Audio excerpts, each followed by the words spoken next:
Assalamualaikum warahmatullahi wabarakatuh. Nama saya Yogi Nandar, CGP kelas 20F. Dalam memenuhi tugas LMS 2.1.A.9 koneksi antar materi, yang pertama adalah membuat kesimpulan tentang pembelajaran berdiferensiasi dan bagaimana hal ini dapat dilakukan di kelas. Kemudian menjelaskan bagaimana pembelajaran berdiferensiasi dapat memenuhi kebutuhan belajar murid dan membantu mencapai hasil belajar yang optimal. Lalu saya juga akan menjelaskan kaitan antara materi dalam modul 2.1 ini dengan modul lain di program pendidikan guru penggerak ini. Saya juga akan menyimpulkan materi-materi kaitan materi tersebut dengan materi modul lain dalam bentuk video blogging.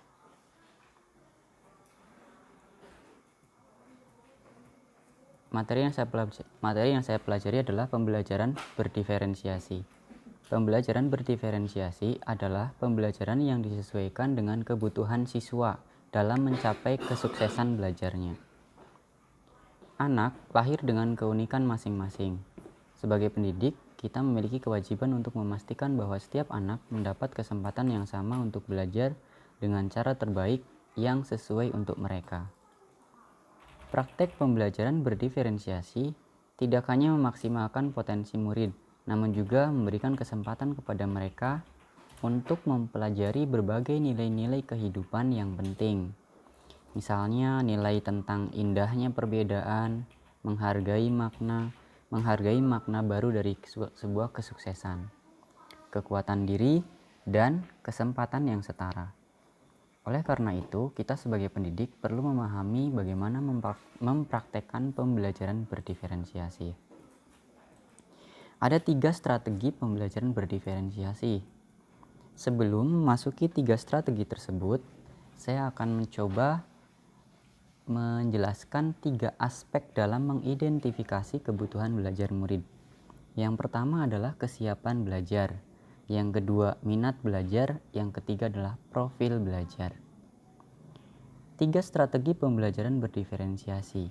Strategi tersebut, yang pertama, diferensiasi konten. Konten materi yang akan diajarkan kepada murid itu berbeda-beda setiap mata pelajaran. Misalnya, konten itu berupa apa saja? Konten berupa abstrak. Abstrak itu adalah berupa gambar, PowerPoint, Microsoft Word, atau tampilan layar lainnya. Konkret berarti adalah benda nyata. Nah, ini berdasarkan aspek kesiapan belajar. Jadi dari kesiapan belajarnya kita akan tahu apakah anak tersebut menyukai benda konkret atau lebih memahami benda abstrak. Materi peluang misalnya tentang kesukaan murid. Misalnya ya, ada murid suka main bola gitu ya. Materi peluang terjadinya sebuah gol pada permainan sepak bola gitu, misalkan seperti itu, pada gawang lawan. Misalkan sebuah peluang terjadinya sebuah gol pada gawang lawan. Nah, materi tersebut sesuai dengan aspek minat belajar.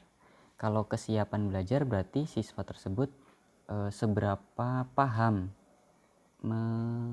mendeteksi sebuah materi.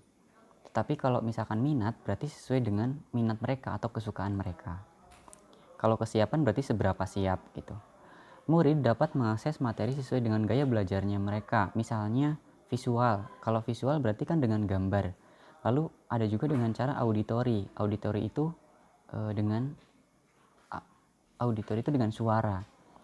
Lalu yang ketiga adalah dengan kinestetika dengan kalau kinestetika seperti aksi nyata gitu ya, jadi secara praktek langsung. Jadi itu diferensiasi konten. Kalau diferensiasi proses, artinya diferensiasi itu kan perbedaan ya. Artinya pada proses tersebut disiapkan untuk memenuhi kebutuhan murid. Misalnya gini, murid itu mau bekerja secara mandiri atau kelompok. lalu seberapa banyak jumlah bantuan yang kita berikan kepada murid.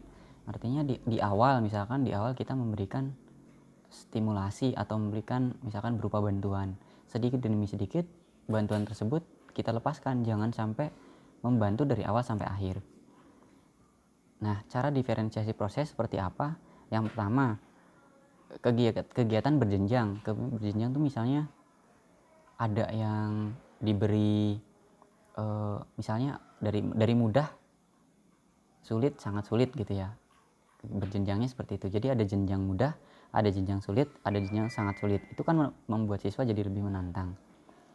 Lalu mereka bisa memilih topik menantang sesuai minat mereka. Misalnya tentang aritmetika sosial. Aritmetika sosial mereka senang dengan olahraga basket. Berarti aritmetika sosial itu kan berhubungan dengan penjualan dan pembelian. Jadi mereka bisa memilih topik penjualan dan pembelian bola basket untuk laporannya atau tugasnya. Kemudian cara yang ketiga adalah mengembangkan kegiatan yang bervariasi. Jadi diferensiasi proses ini bisa dikembangkan dengan cara kegiatan yang lebih bervariasi lagi. Pembelajaran diferensiasi yang ketiga yaitu diferensiasi produk. Diferensiasi produk ini kan menuju kepada hasil pekerjaan. Hasil pekerjaan siswa atau bisa disebut sebagai unjuk kerja ini harus ditunjukkan oleh murid kepada guru.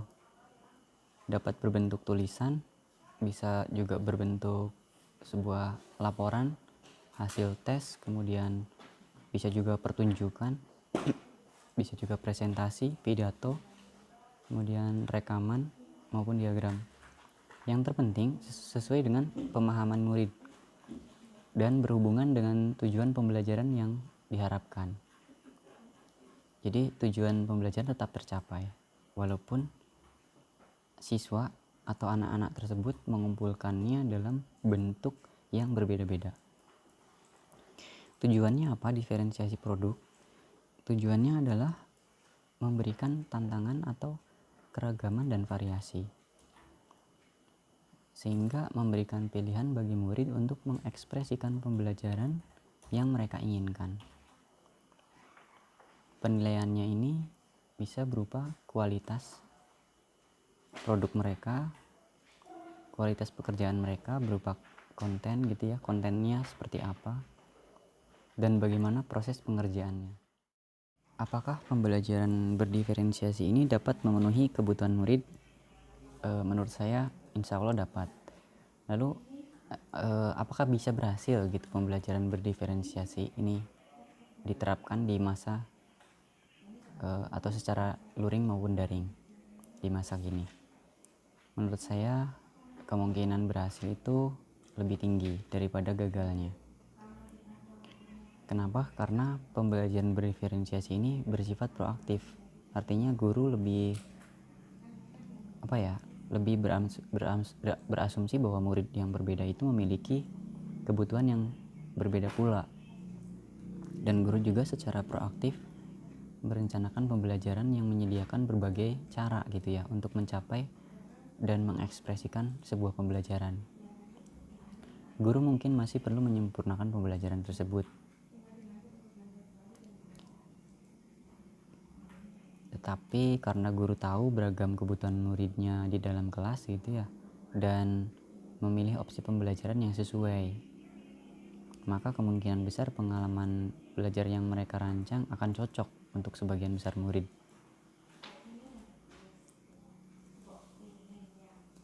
Pembelajaran berdiferensiasi juga lebih bersifat kualitatif daripada kuantitatif.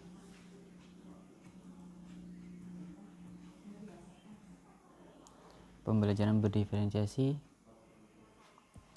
tentu dibutuhkan pada masa kini karena guru harus inovatif, kreatif, berpihak pada murid. Pembelajaran berdiferensiasi menggunakan beberapa pendekatan, yaitu pendekatan terhadap konten tadi ya, pendekatan terhadap proses, dan pendekatan terhadap produk. Jadi ada diferensiasi konten, diferensiasi proses, dan diferensiasi produk. Pembelajaran diferensiasi ini berpusat pada murid. Oleh karena itu, menurut saya, pembelajaran berdiferensiasi masih sangat berhubungan dengan modul-modul lainnya, yaitu pembelajaran yang berpihak pada murid sesuai dengan program pendidikan guru penggerak tahun 2020. Jadi keterkaitannya antara modul 2.1 dengan modul-modul yang sudah dipelajari masih sama, yaitu pembelajaran yang intinya berpihak pada siswa dan mendukung program Merdeka Belajar. Terima kasih, semoga videonya bermanfaat dan apa yang saya sampaikan ini dapat dimengerti. Mohon maaf apabila ada salah kata, karena ini adalah hasil yang saya pahami setelah belajar modul 2.1. Terima kasih. Wassalamualaikum warahmatullahi wabarakatuh.